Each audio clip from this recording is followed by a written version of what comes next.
Hello guys, welcome back to TechDose, and in this video we will see the unique paths 2 problem, which is from dynamic programming, and this is from DP on grid. So a prerequisite before solving this problem is to know about unique paths 1 problem. I have already explained this problem in much detail and I have covered the recursion as well as the dynamic programming logic. So please watch this video before starting this video. So the link for this unique paths 1 problem will be present in the description below. Now I hope that you have watched this video. So let us now proceed with the problem statement of this problem, which is unique paths 2. Now in this problem, a robot is located at the top left corner of an m by n grid marked as start in the diagram below. So this is our starting point. The robot can only move either down or right at any point in time. The robot is trying to reach the bottom right corner of the grid marked finish in the diagram. So this is our finishing point. Now consider if some obstacles are added to the grid, how many unique paths would be there? An obstacle and space is marked as 1 and 0. So this is basically obstacle and this is open space. Okay, that means open cell respectively in the grid. So this is our entire grid. This is our starting position where robot will be present. This is our finish line where the star is present, and we want to find out in how many ways this robot can reach to this star. Okay. And in between you might be having certain number of obstacles in certain cells, so we can never reach to this cell, right? So now let us look at some examples in order to get a better understanding. Now in this case we are given a grid with empty cells and cells with obstacles, right? Our goal is to find the number of ways to reach from index 0, 0 to index m, n, which is the last cell. This is our first cell. First cell is nothing but the top left cell and last cell is nothing but the bottom and rightmost cell. Our given constraint is we are allowed two movements. We can go down or we can move to the right. Okay. Now let us see some examples in order to get a better understanding. In this first diagram you can see that here the robot is present at 0, 0 and the star is present in the last cell and there are no obstacles in between. So in how many ways can a robot reach to this star? Well, let us just find out. This is one way, right? By using the down and right movements. This is another way. This is the second way. Now this is the third way. Now this one is the fourth way. This is the fifth way, and this one is the sixth way. So there are a total number of 6 ways in order to reach a robot from 0, 0 to this star which is at m, n, right? Now if you look at this second diagram, in this case we are having an obstacle in between which is at index 1, 1. Now in how many ways the robot can reach to star? This is one way, right? Now this is another way. There is no other way avoiding this obstacle where the robot can reach to this star. So there are a total number of 2 ways.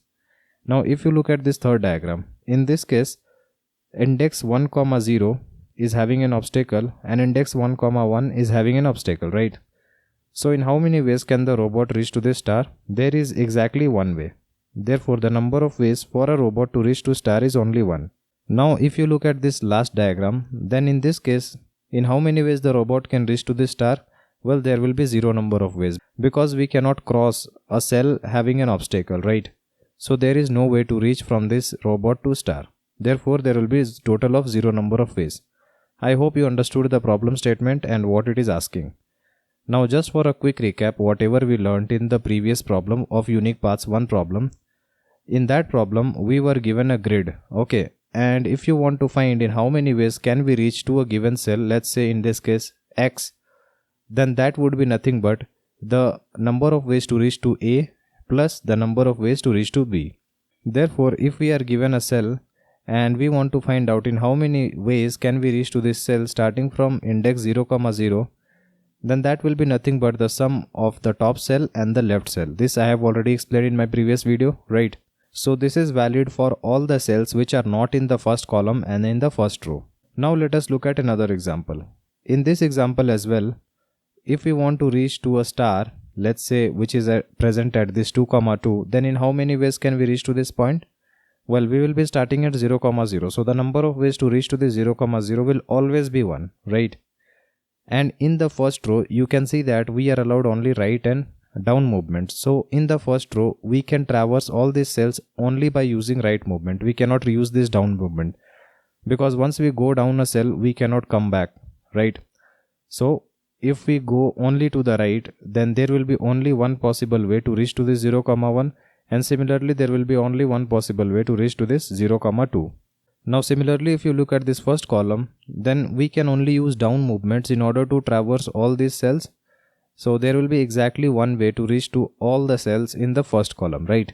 So once we have found out all the ways in order to reach to the first row cells and the first column cells, then we can fill in the values for the internal cells. So the number of ways to reach to this 1, 1 from 0, 0 will be the sum of these two values, 1 and 1, which is according to this one, x will be equals to a plus b.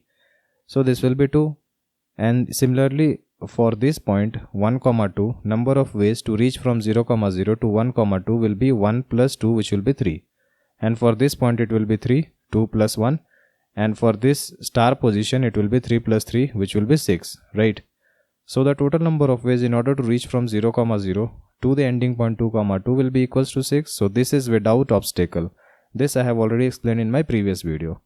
So here we can't go through the obstacles.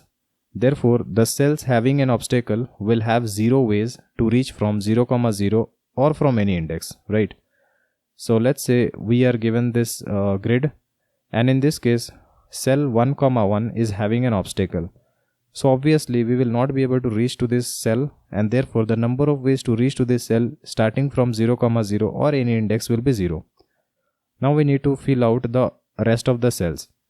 So as I had already explained in this explanation, we will be starting at 0, 0, so the number of ways here will be equals to 1, and we want to reach to this last cell. So in the first row there will only be one movement allowed, so this will always be 1 unless we have an obstacle in the first row, and in the first column as well this will be 1 because we have only down movement allowed.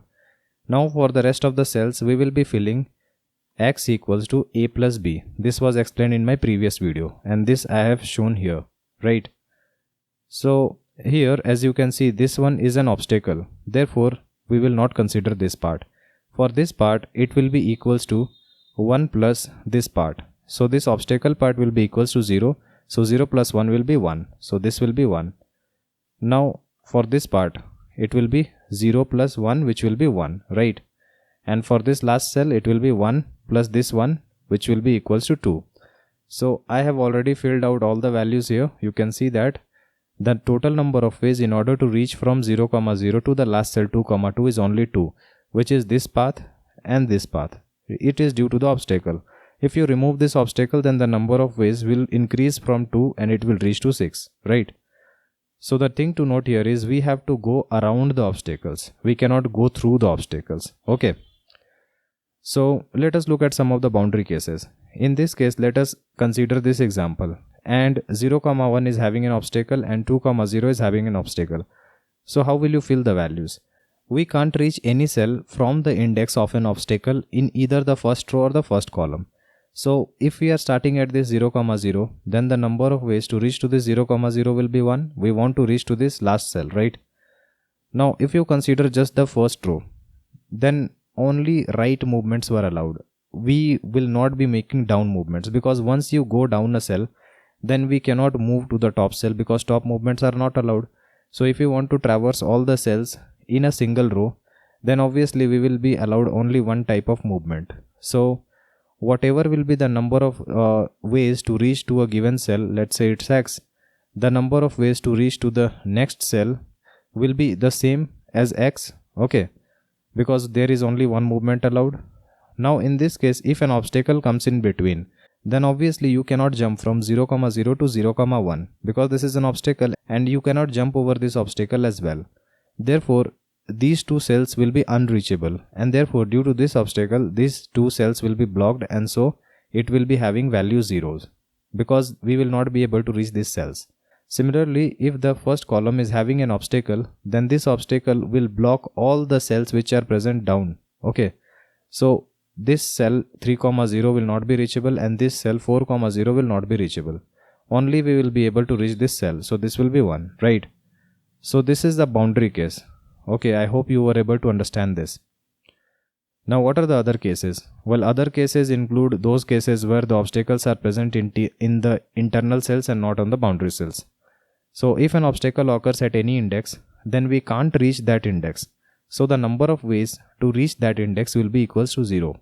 This I have already explained, and we follow the same formulation to find the number of ways as we did in the unique paths 1 problem, which is the number of ways to reach to this index x will be equals to the sum of ways to reach to this top cell plus the number of ways to reach to this left cell. Okay, so this is valid for all the interior cells which is not belonging to the first row or the first column.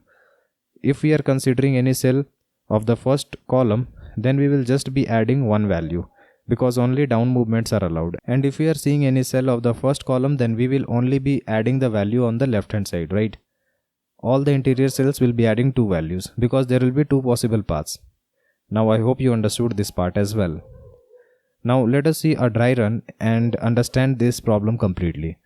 So this is our given configuration. In this case, we are having 4 columns and 3 rows. The value marked as 1 are nothing but obstacles, and the values marked as 0 are the open spaces. That means they are vacant. Now we want to find the number of ways in order to start from 0, 0 and reach to this last cell 2, 3, right? So how do we fill it? Now the obstacles will obviously be having 0 values because you cannot reach them. So how do we proceed for solving this problem? We will be taking a table of the same size, right? And we will first be filling this first row. Now for filling this first row, we will be traversing from this first cell which is 0, 0. So 0, 0 will be having value 1 because we will be able to reach to this cell in maximum possible ways, which will be only 1 because we can reach to this 0, 0 in one possible way. Okay.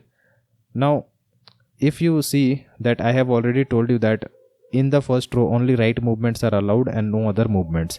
So all the values will be taken from the previous values. So this value will be 1 as well, this will be 1 and this will be 1. In the first column as well, same thing will be done, right? Unless you hit an obstacle. Now you can see that in this part, this is an obstacle, right? So when you hit an obstacle, then obviously you will have to store certain different value. So for an obstacle, you will be storing value 0.